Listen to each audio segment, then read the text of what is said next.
A few years back, one major organization faced a serious ransomware attack and all of their files were suddenly encrypted, which means they were locked by the attackers. And this thing brought all the business operations to a standstill. And while ransomware attacks are reported to cost companies millions of dollars in downtime and data loss, but in this case, the organization managed to contain this entire crisis in time with the help of the quick action of their SOC analyst, who traced the attack through network logs. The infected machines were isolated immediately and the malware was stopped from spreading further. But because of that vigilance, the company avoided what could have been a disaster worth millions and major data loss. And this incident perfectly shows what a SOC analyst actually does. And now talking about the salary compensation, entry-level SOC analysts earn around 4 to 8 LPA and even more with the experience. And beyond the salary, the perks are meaningful as well. Flexible work, professional growth, and access to cutting-edge cybersecurity tools. Now the big question is, what does it take to become a SOC analyst? And can you do it? The answer is absolutely yes. You just need consistency and a right roadmap that blends the right theory, hands-on practice,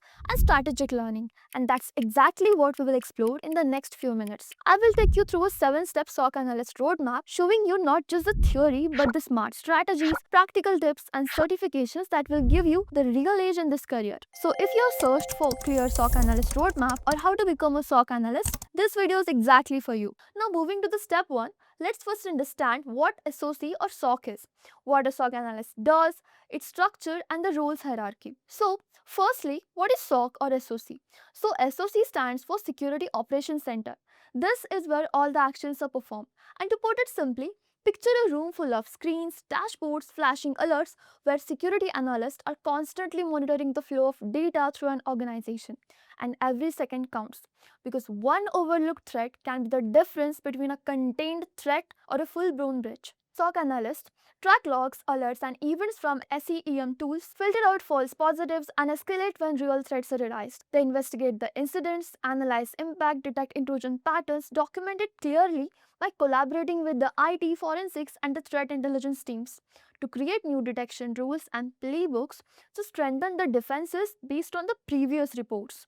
And within SOC or SOC, the roles are typically divided into 3 levels of security analyst. L1, that is level 1, L2, level 2, and L3, that is level 3. So L1 analyst, they are the first responder. They monitor dashboards, review alerts, and distinguish what's noise and what's truly suspicious and escalate when needed. While the level 2 analysts, now once the alert is verified, they turn to dig into incidents deeply, trace the attack path, correlate the logs, and identify the root causes. And they usually have 2 to 5 years of experience. And lastly, the level 3 analysts, they are the experts who proactively search for anomalies, perform threat hunting, malware analysis, and build defense against the anticipated attacks before they even happen and design the mitigation strategies for that. And typically, they have 5+ years of experience and advanced certifications such as OSCP or advanced threat hunting. Now here's a tip. Before you even join a SOC, start thinking like one. When you hear about a cyber attack in the news, ask yourself, how would I detect and respond to that? Because that mindset alone will set you apart in the interviews and later on the job. Now coming to the step 2, that is mastering computer and networking fundamentals. Now once you understand what a SOC is, the next step is to master computer and networking fundamentals like basic concepts of how computers actually work, mastering Linux because in networking and cybersecurity, Linux is non-negotiable. Then learn how systems process and store their data, how RAM manages memory, ROM handles the processes. Next, focus on networking fundamentals. Understand how the data travel across the networks in packets, what are routers, and then learn key protocols like HTTP, HTTPS, DNS, and SSH. Practice commands such as ping, tracert, and ifconfig to check connectivity and network configurations. Now, as a SOC analyst, this will help you identify what normal traffic looks like and what a suspicious one looks like. And to really solidify this, set up a virtual lab, experiment with the running and killing processes, editing files, monitoring CPU usage, and inspecting your system logs, which will help you apply what you actually learned until now. Now coming to the step 3, that is cybersecurity concepts and CIA Triad. Next, dive into security fundamentals. So the most important concept is a CIA triad or confidentiality, integrity, and availability triad. After that, learn and understand about threats, vulnerabilities, exploits, and risks in detail because this is the core of how cyber incidents actually happen in real world. Then start exploring Python or PowerShell for basic scripting. Now here, you don't need to be a coder. Just learn how to read and write simple scripts that automate small tasks, such as checking system logs, scanning IP ranges, or filtering specific lines from a text file. As a SOC analyst, knowing how each step connects here helps you identify what's weak, what's attacking, what's vulnerable, how it's done, and what impact can cause, so you can respond quickly and accurately. Now coming to the step 4, that is log analysis and SIEM tools. Now let's get to the core of SOC work, that is log analysis and SIEM, which stands for Security Information and Event Management Tools. First, let's see why is it even required. So here, every action in a system leaves a trace, which we call as digital footprint in your system, like logins, firewall hits, blocked connections, malware detections, etc. And now these traces are your evidence to detect the unusual activity in the system. Thus, SIEM tools like Splunk or Vaza collect logs from across your organization systems, from multiple sources, helping you spot patterns, investigate alerts faster, and understand the big picture behind a potential security incident. So essentially, logs show what happened, while the SIEM tools help you see the bigger picture and act on it. Now coming to the step 5, that is packet analysis and Wireshark implementation. By now you understand the SOC workflow and can read and understand the logs using SIEM tools. But as a SOC analyst, knowing just what happened isn't enough. You also need to understand how it happened, and that's where packet analysis comes in. Packets are the individual units of data traveling across the network, and Wireshark allows you to capture and inspect this traffic properly. So, start small, visit Gmail, watch the packets travel, trace their route using the traceroute command, read it, spot anomalies, and stop attacks before they even reach the target or destination. And once you're good at this, you're already thinking like one SOC analyst. Now, let's move further to the step 6, that is learn common attacks and threat intelligence. So finally, this step is to understand the attacker, their methods, their moves, and how to stay one step ahead of their curve.